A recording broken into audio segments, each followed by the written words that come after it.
Yep. So yeah, this acronym, we call it CREW, and this is the project that we have done and we're going to talk about.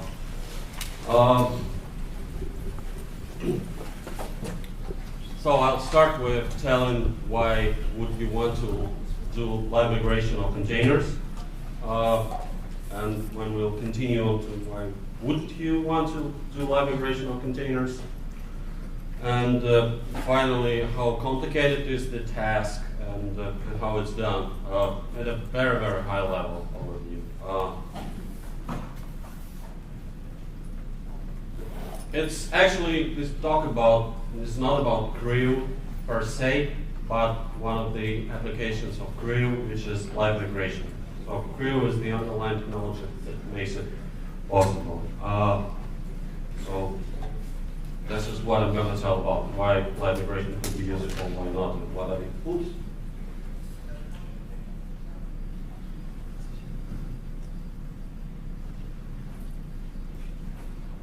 Okay.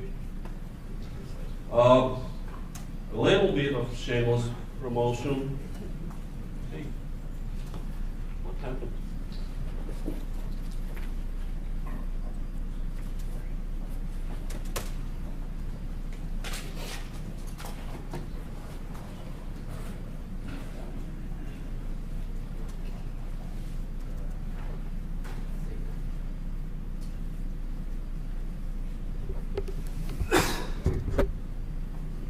Try a fresh start.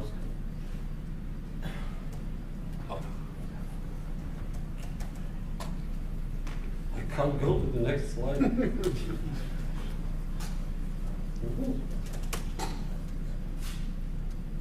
I can go forward.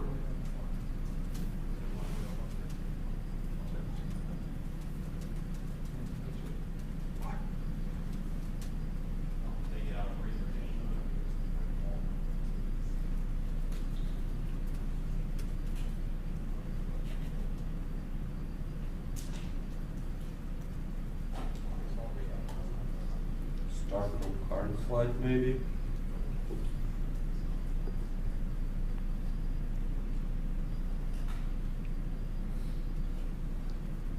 What's going on? Okay. I hope I'll be able to move to the next slide. But basically, live migration is very well known and very well described in science fiction. Only it's named teleportation. And what teleportation is, you scan the object, analyze its complete state, pass the data about this state of the object, and then reassemble it in some other place. That's how it is. And live migration is pretty much the same thing. We save the state, we transfer the state, and then we recreate it. The only difference is like live migration is actually working. Good. And speaking of live migration for containers, we have it available in OpenVZ for the last 10 years or so, and it's implemented in the kernel as a set of kernel modules. So kernel knows everything about what's running under it, and it can obviously checkpoint and restore that. And we tried real hard to merge this functionality into the upstream Linux kernel, and we failed miserably. And we were not the only ones. So there were other people who were interested in having checkpoint and restore implementation in the kernel, and it's just not possible. It adds too much code into the kernel, which is already way too complicated. So, and we are still maintaining our in-kernel implementation, but 4 years ago we have decided that if we cannot merge it into the kernel, let's try to implement it in user space. And this is what CREW is about. It is a user space application, and with a little bit of help from the kernel, we are able to do that. So, finally, why would you need to migrate containers? The first and most obvious reason, it's pretty impressive. It looks awesome. Then you show it to the unexperienced user, it blows them up. And basically, you take a set of processes and then you move them from one physical machine to another. That looks very cool. Other reasons are you can use it to do load balancing in a cluster. Like if some of these nodes are overloaded and some of the servers are idling, you can move some of the workload to the idle servers. There are different scenarios possible in this situation. And also things like kernel upgrades, when you need to actually reboot the machine, that usually means service interruption. So you can avoid that by migrating off your containers to a different system and reboot this one and back. Actually, there are multiple ways to do kernel upgrades without actually doing live migration. One way is using tools like ksplice or kernel care, and the other way is instead of doing live migration, you can checkpoint and freeze the processes into memory, then reboot to the other kernel, then restore those processes. And we have the technology in our commercial product, and we're working on making it available in the upstream. And finally, yet another reason to do live migration is when you need to do hardware upgrade or hardware maintenance.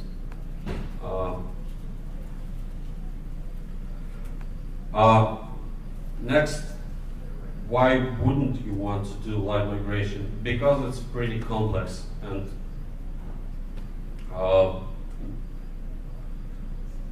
various bad scenarios are possible. It's really complicated technology and things can go wrong in multiple ways. So you can avoid doing live migration.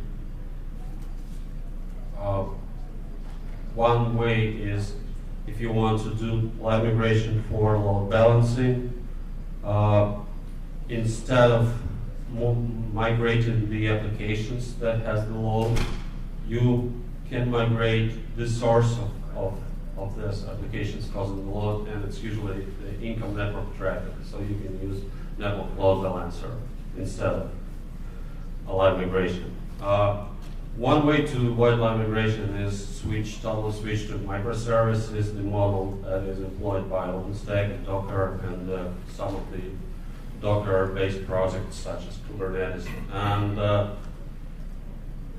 the idea with microservices basically is you don't have much state with the applications that you run, so you can easily kill them and restart them somewhere else on a different system. Third option to avoid live migration, we call it crash-driven updates. Basically, the idea is if you want to upgrade the kernel, you just wait for your machine to fail, and when it fails, you press the reset button and you reboot to the new kernel. It sounds a little bit crazy, but a lot of our customers are using this model. So it probably has its own place. Finally, scheduled downtimes. You say like next Friday we're going to shut down our email. So please be careful and be prepared. If you're not, be screwed. This is the usual option that lets sysadmins work over the weekend usually. So these are the ways that you don't want to do live migration. But if you choose to employ it, if you choose to use it, we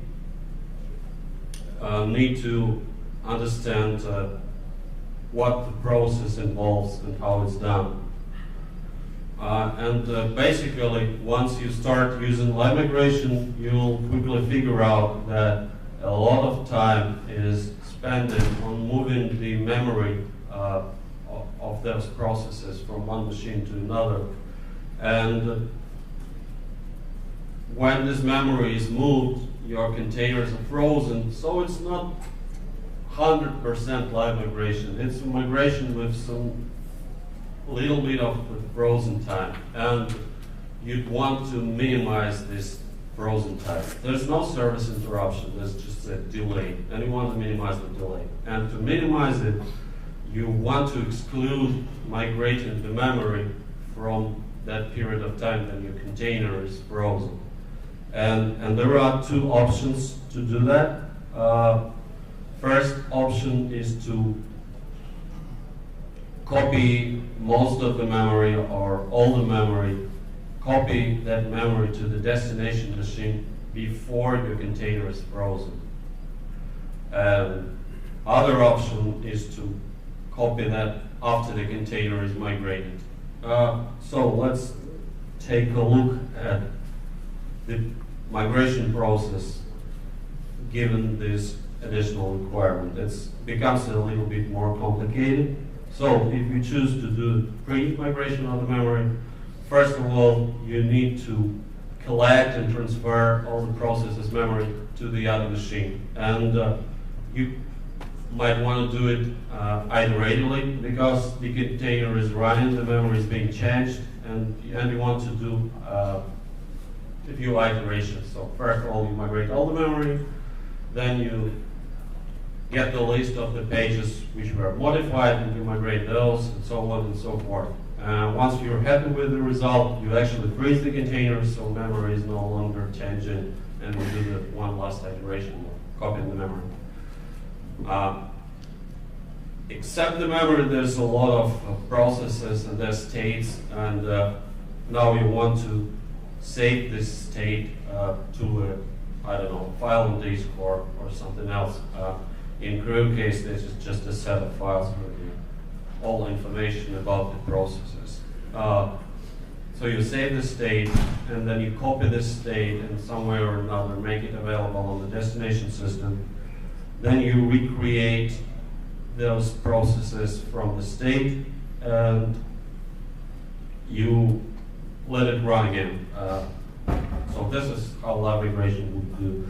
And if you do post-memory migration rather than pre-memory, post-copy rather than pre-copy, you have migrated the container, but it has no memory. And you start it, and it starts to page fault. And in this case, you need to have some sort of the network swap device to swap in the container memory from the source node. Sometimes we call it lazy migration because we migrate like a little bit and then we do the rest in a lazy fashion. So both ways, the pre-copying and post-copying memory, they both have their pros and cons. And actually, does anyone have any idea why one choose the pre-copy versus post-copy? Well, when you say you swap it in over the network, you're doing like RDMA. Okay, so that is post-copy, yeah. Okay, so do you? I imagine it wouldn't necessarily happen all at once then, right? So it's only happening as the paging is occurring as opposed to pre-copy. Once paging in is occurred, you can actually start like pushing the pages out. So this process will take minutes rather than hours.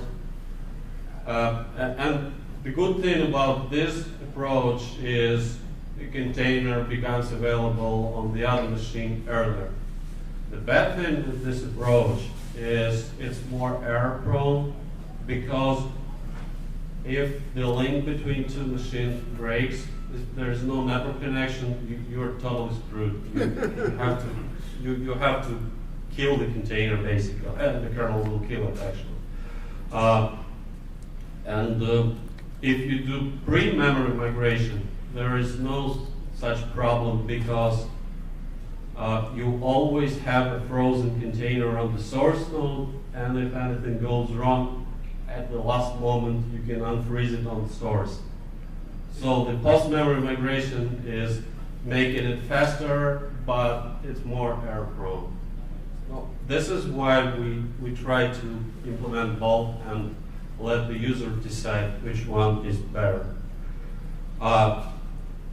Anyway, let's see how complicated is the live migration, and let's describe it step by step. And for that, I would want to compare the live migration of container versus VM. So live migration for VM is not something new.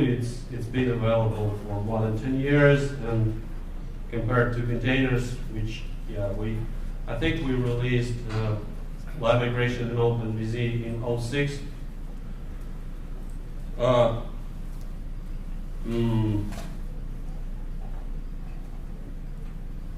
So what do we need to migrate? It's sort of the same thing. In case of VM, we want to migrate the environment, which is virtual hardware.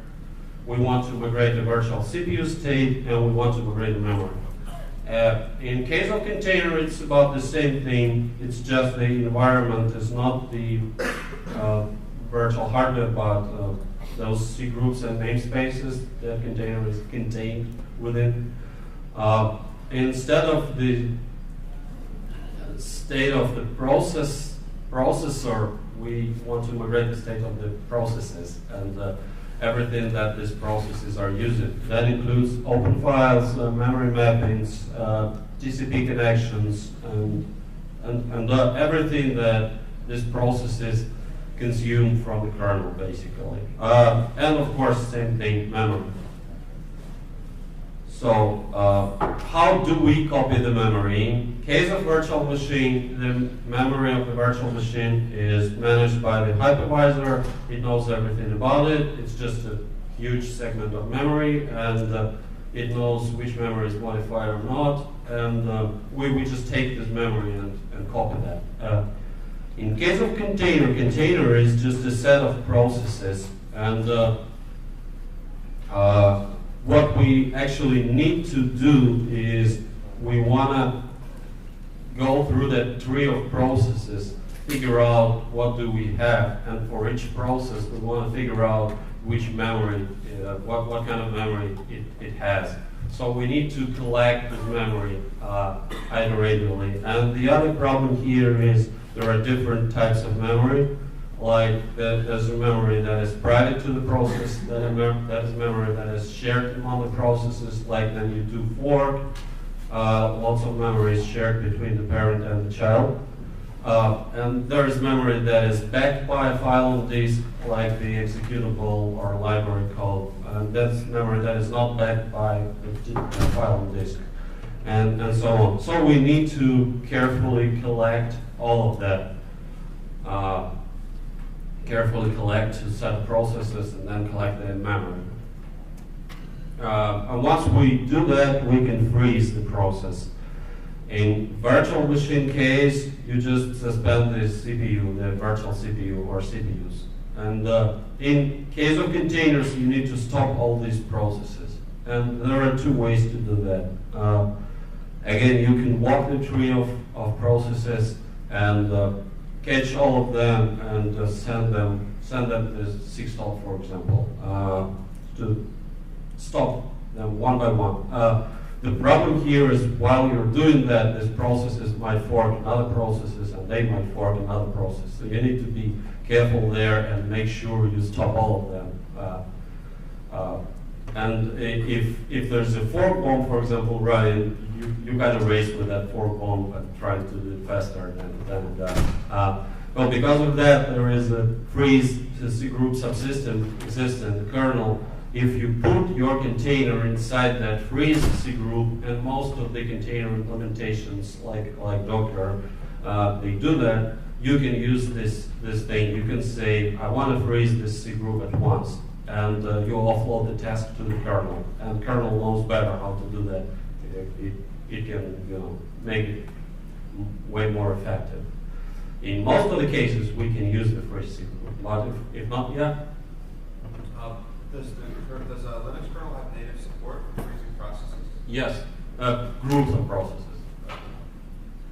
what exactly happens if you freeze a process, but while you're going down the chain, a new process forms? How do you collect the new processes? It's there, it's just not being executed. It's the same thing as you send 6 stop to the process. It's like, yeah, it's like when you press the Control Z in terminal. Same thing happens, but in this case, it's just a whole tree of processes. So once we were able to freeze all of that, we want to save the state. And again, for virtual machine, it's mostly the state of the virtual hardware. It's a tree of objects, and we did some experiments trying to save the state of the VM running, say, Fedora Linux. And except for memory, we found out it's about 300 kilobytes of state of the virtual machine, and it's less than 100 objects in there in that state. In case of container, it's also number of objects, but there's much more of those objects. Like for every process, we have every file descriptor, and for file descriptor, we have what file it is, what the position of the file pointer it is, what are the flags that this file was opened with, and so on.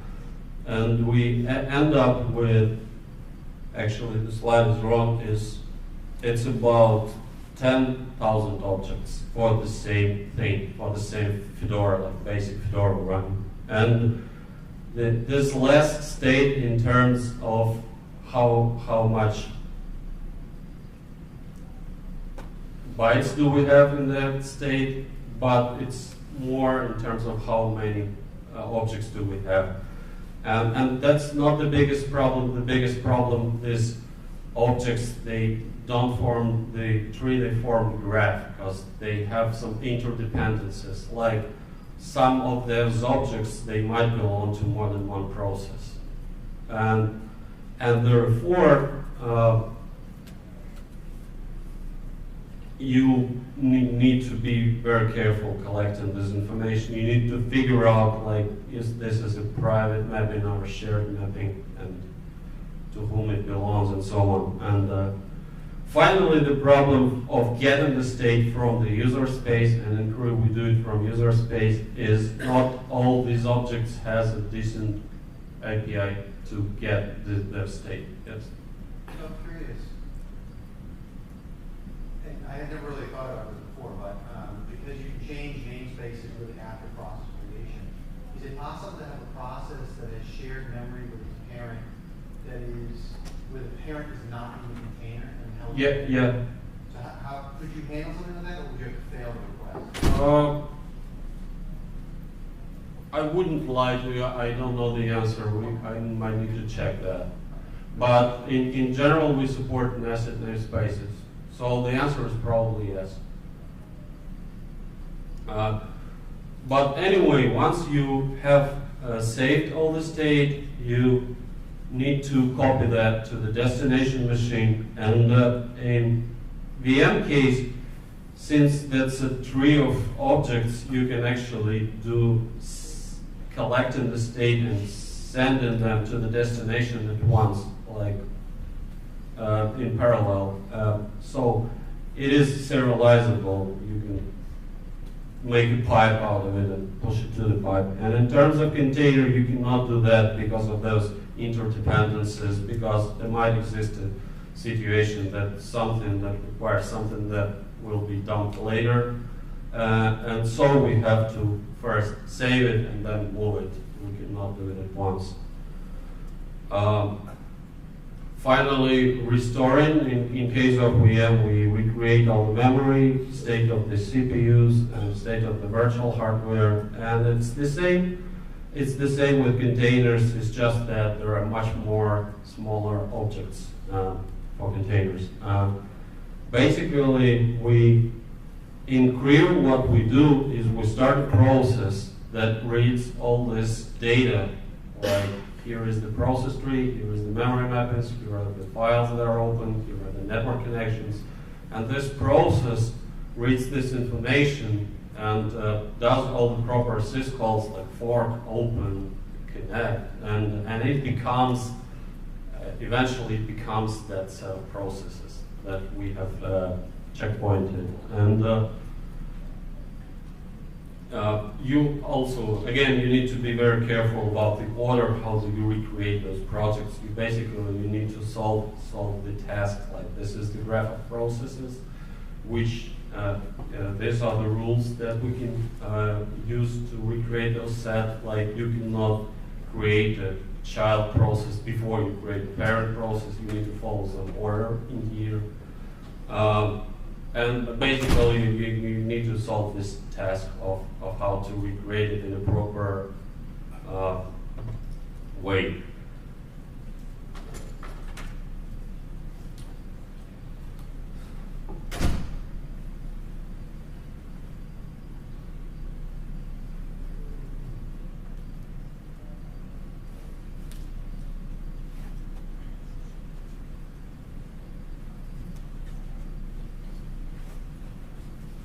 Well, of course, this is not freeze, but unfreeze. So in case of VM, you just let the virtual CPUs run. You just resume those, and it's sort of the same for container. You either send second to every process to keep it running, or you use the freeze group and you say unfreeze. And in case you are doing that with second, you need to be careful about the order in which you unfreeze those processes. Because if you make it wrong, there might be some side effects, unwanted side effects. Finally, if you implemented post-memory migration, you swap in over the network. Actually, this technology is still impossible in the upstream Linux. It's still a work in progress for both VMs and containers. For VMs, they just recently merged the so-called user fault FD, which is a way to fulfill the page fault handler from the user space processes. So when you have registered and then you have opened that user fault FD, once there's a page fault, the kernel wants a page of memory that is not there, it informs that user space process, like I want a page, and that user space process try to get this page and bring it back to the kernel, and it can do this network swap. So this technology was merged into the 4.2 kernel, and currently there is an ongoing effort to use this for KVM and QEMU, and we'll probably use the same user fault FD thing. It's just currently it's not sufficient for our case, because in case of VM, it's the same processes it's the same QEMU process, it's a single process that does that page fault, that incurs the page fault, and it fulfills the page fault by itself. In our case, this is CREW who should fulfill that, and this is a set of processes that does the page fault. And there are some other minor problems that I won't bother you with. So, CREW is implementation of all I was just talking about. We can do everything except for that post-migration. And it's available from crew.org, and we have Twitter account, and we have Google Plus page, and the code is on GitHub. And there's pretty vibrant community that we have around this. It's mostly driven by Odin, but there are engineers from Google, Canonical, Red Hat, SUSE, Debian, Samsung, Huawei, Docker, who are working on that too. So far, and IBM, who are adding PowerPC support. We just released version 1.7.2 this week. As I said, we're 4 years old, and we can migrate OpenVZ containers, LXD, Docker containers, and yeah, Docker was showing that live migration of the Quake server. Underneath there is Creo. And finally, Linux kernel developers are also aware of the project, and they're really helpful. We have about 150 patches to the kernel to aid in checkpointed and restore. This is not too much compared to what would the in-kernel implementation would take. I think I'm going to show a little demo at this moment.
So what I'm starting here right now is XVNC server. We have something running inside that, and we'll be accessing that over the network using the VNC client. And currently, we just started the ISVM in here, the window manager.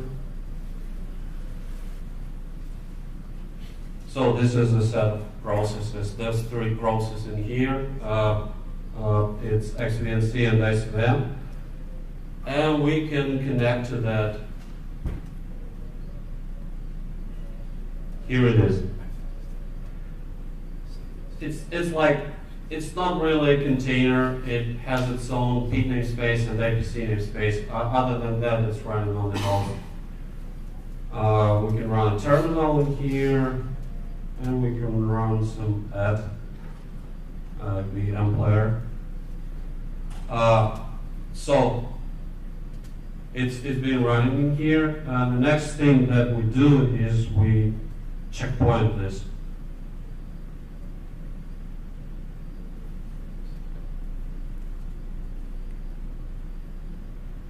We know the PID of this whole tree, and we do Creo task pid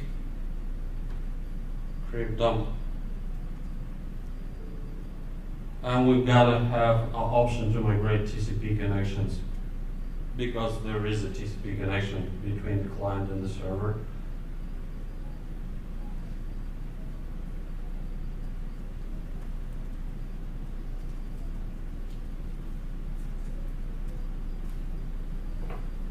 Can you describe how that works?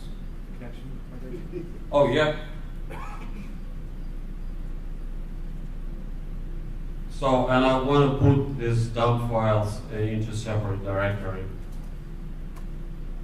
So, this is now frozen, and we can take a look at PS, XF, and these processes are gone.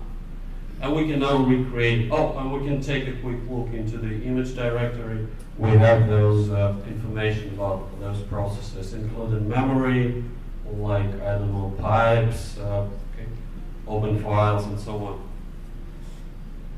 So let's restore from that.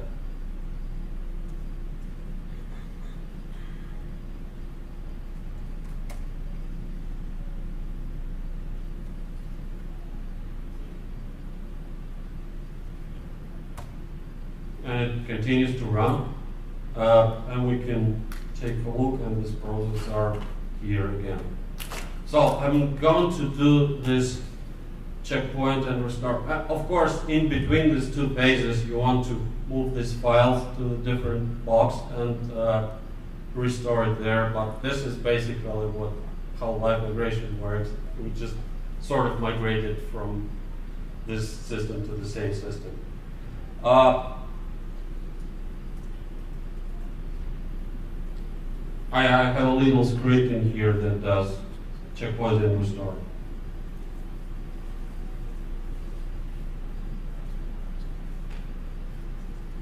So if you look at the video here, you see that it freezes for some subsecond. Can you actually see that the video is freezing? I measured this time, and it's about 1/10 of a second, and most of this time is taken to take the memory out and then in again. And if we do the pre-memory copy, we can actually migrate the memory beforehand. Oh, and this image here is about 50 megabytes, including memory. If we exclude the memory, it would be 300K. Oh, no, actually, like 100 kilobytes is the state of this set of processes running here, excluding the memory. There was a question about the TCP connection migration. Basically, we have the in-kernel flag to create a socket in a so-called repair state, and this is a flag. If we have this flag set, what we do then, we call like connect, we call accept, usual stuff, but it moves the socket into the desired state without doing any networking. So we already have this TCP socket connected, and we had it on the other system. So we create a socket, and then we call connect, and it moves into the connected state. So this is how we migrate the established TCP connections. And the other thing is you need to be careful about what to do with the traffic. And just before doing the freeze, we add the IP tables rules on the source to drop the packets. So these packets are dropped, and so the other side won't get the X back. And once we have migrated, we send that depends on the networking being used, but one scenario is we send the ARP announce, like these APs on this MAC, and when we unfreeze everything, those send side will be resending the packets since it's TCP and it hasn't got back the ACK. And all the packets will be there. And then if you're using UDP, you will lose some traffic, but it's the nature of UDP. I think that we cannot migrate TCP connections that are in closing state. That means that one side said close and the other did not. It's because the in-kernel patch for that is not merged. We do know how to do that, it's just that the patch is no longer there. So yeah, that's how we migrate TCP. Yeah? If the client is connected to a container that becomes checkpointed and then restored to a different host. This is what's happening here. This is the VNC client that it's connected. Doesn't there have to be some kind of load balancing going on to that knows about the checkpoint restore so that it can forward the traffic to the host? That again depends on what networking model do you use. Of course, you have to make sure that these two hosts that you migrate between, you cannot change the AP of the container while doing migrating. So you need to make sure that this AP is available. This is routed to that host over there. There is like a number of ways to do that. If the same IP is available, will it restore the same IP? It will restore the same IP. This is the only way. Applications running within everything that's running within, it's not aware of the fact that it's being checkpointed and restored. The only thing that it might see is the time jump forward, and that's it. So we cannot change process IDs, we cannot change the IP addresses, so we restore everything back as it is. You said you broadcast ARP when you host? That is in case you have like two servers in the same rack, they share the same network segments. You just send the ARP announce saying, it's actually optional because the ARP cache will have a stale record and they will figure out, they will send ARP request and you'll reply. But you just need to speed this thing up, so this is why you send. This AP is now on this Mac, it's now here. Yeah? You mentioned the Quake demo and that the crew, there was a DockerCon, I think. Yeah. In that demo, they migrated the container from like Netherlands over. Oh yeah, I think they use some kind of tunneling for that. So there are a number of ways to implement that. I think they use some sort of tunnels to IP encapsulation maybe. So what's the rest of my slides?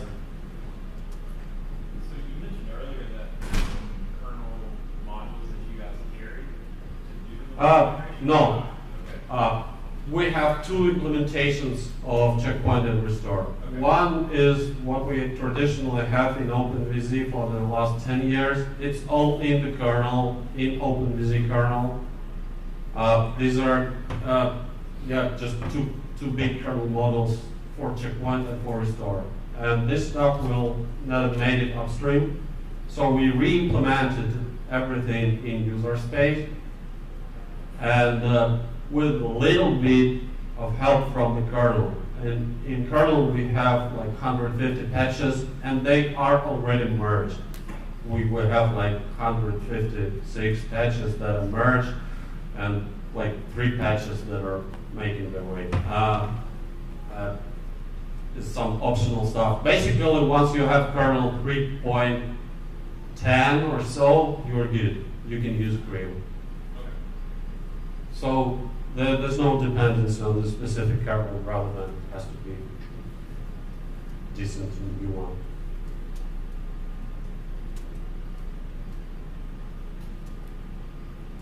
And with the user space tool, you can actually do the migration to a different. Oh, that's what I'm going to tell. So back to the slides.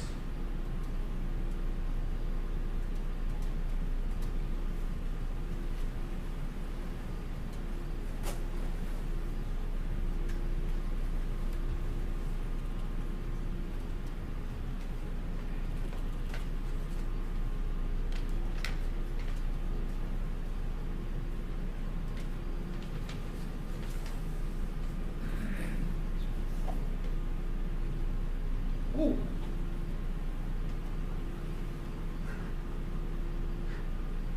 Looks like OpenOffice crashed. Nice.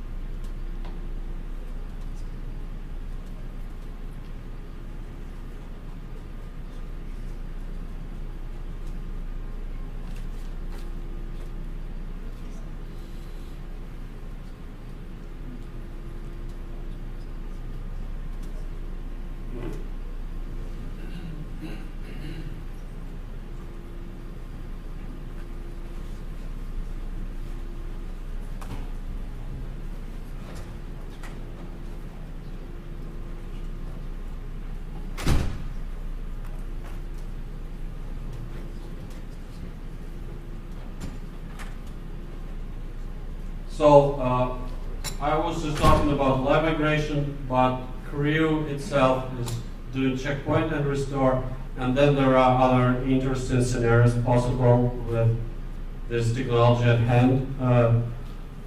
One way people are actually using it is for huge HPC jobs, like in bioinformatics. You have some very long calculations going on in RAM, occupying gigs of RAM, and they take days or maybe weeks. And if there's a power failure in the middle of it, you lose all the results. So you can do periodic checkpoints of this thing, and in case of power failure, you restore from the last checkpoint, and you only lose like half an hour of work rather than days. And HPC people are also using this to load balance between nodes in cluster. One other interesting scenario is speeding up the services that are slow to boot. That's like we did a little experiment starting Eclipse GUI in a container, and it took 30 seconds. Then we checkpointed it and restored, and the restore takes a second and a half. So this can probably also be applied to the phones. Like you boot the phone and then you checkpoint it, and then instead of a clean reboot, you just restore. You can, with Creo, you can actually make that magical save button to all of the games that are not allowed to be saved. You can basically save and move back in time. The software testing, there might be some scenarios when testing the software that you want to test the state, but from the beginning, then you start the program. When you went to that state, it takes a lot of time, and then I don't know, you have a form of 25 pages that you need to fill in, and then there are 3 buttons, and you want to test those 3 buttons, and you need to fill those 25 pages 3 times. So instead of doing that, you just checkpoint, and then from that checkpoint, you press number 1, press button 2, press button 3. You can do reverse debugging, like you can say, as with saving the games, you can move back in time. And then there are some other ways possible, some interesting things, but I'm not here to talk about it. So finally, Creo is doing the checkpoint and restore, and we have this little humpback horse. The project is called B-Hole Process Holder. That is actually doing a live migration on top of what Creo provides. It's a simple thing written in Python. Unlike Creo, which has lots of C code and some kernel stuff, this is simple Python wrapper that calls Creo and does some other things like sets up the networking and stuff. And it's creo.org/p.ho, and we have just recently merged the Docker migration. Someone sent me patches to do the Docker migration for p-hole, and it's also a work in progress, and it's very easy to work with this guy. That's basically it. You have any other questions? Comments? All right, thanks so much.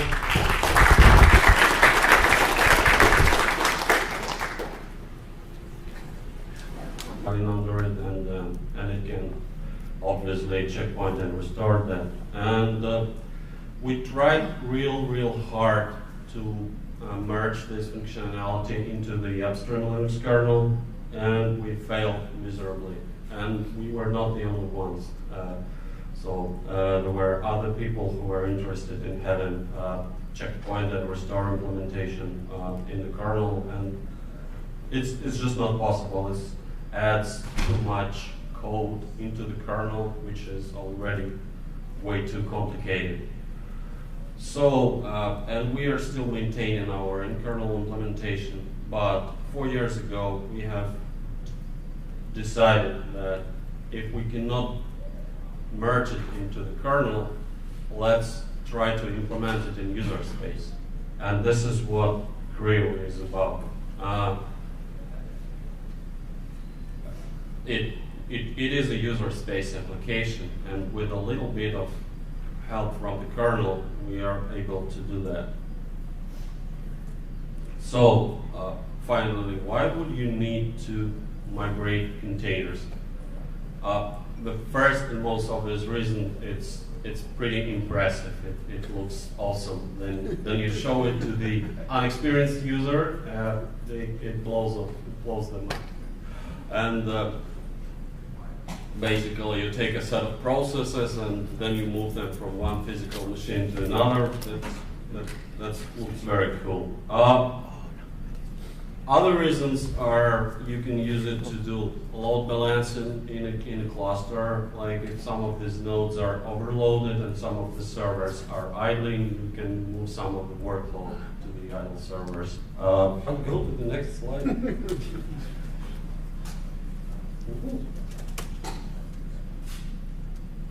I can go forward.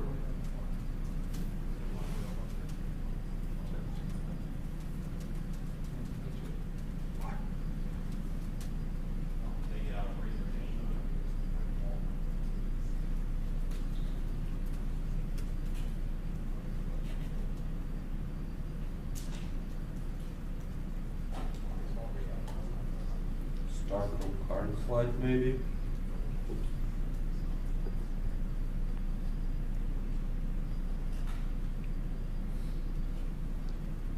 What's going on? Okay. I hope I'll be able to move to the next slide. But basically, live migration is very well known and very well described in science fiction. Only it's named teleportation. And what teleportation is, you scan the object, analyze its complete state, pass the data about this state of the object, and then reassemble it in some other place. That's how it is. And live migration is pretty much the same thing. We save the state, we transfer the state, and then we recreate it. The only difference is like live migration is actually working. Good. And speaking of live migration for containers, we have it available in OpenVZ for the last 10 years or so, and it's implemented in the kernel as a set of kernel modules, so kernel knows everything about what's right. There are different scenarios possible in this situation, and also things like kernel upgrades when you need to actually reboot the machine. That usually means service interruption, so you can avoid that by migrating off your containers to a different system and reboot this one and back. Actually, there are multiple ways to do kernel upgrades without actually doing live migration. One way is using tools like ksplice or kernel care, and the other way is, instead of doing live migration, you can checkpoint and freeze the processes into memory, then reboot to the other kernel, then restore those processes. And we have the technology in our commercial product, and we're working on making it available in the upstream. And finally, yet another reason to do live migration is when you need to do hardware upgrade or hardware maintenance.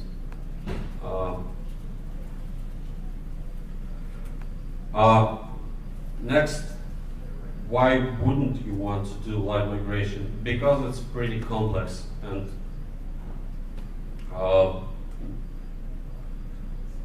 various bad scenarios are possible. It's really complicated technology, and things can go wrong in multiple ways.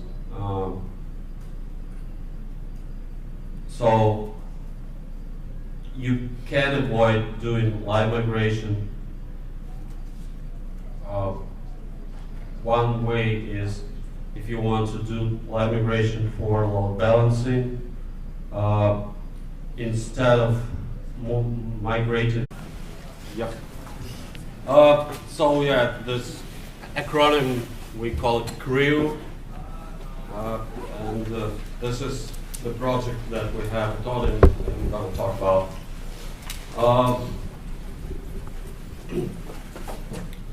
So I'll start with telling why would you want to do live migration of containers, and when we'll continue on to why wouldn't you want to do live migration of containers, and finally how complicated is the task and how it's done at a very, very high level overview. It's actually, it's not about Creo per se, but one of the applications of Creo, which is live migration. So Creo is the underlying technology that makes it possible. So this is what I'm going to tell about why live migration could be useful, why not, and what are the oops.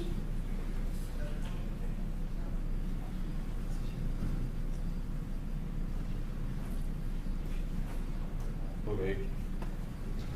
A little bit of shameless promotion.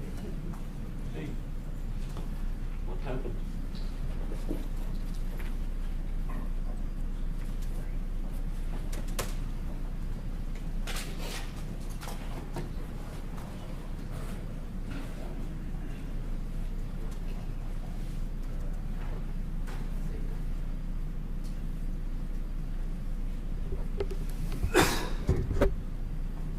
Let's try a fresh start.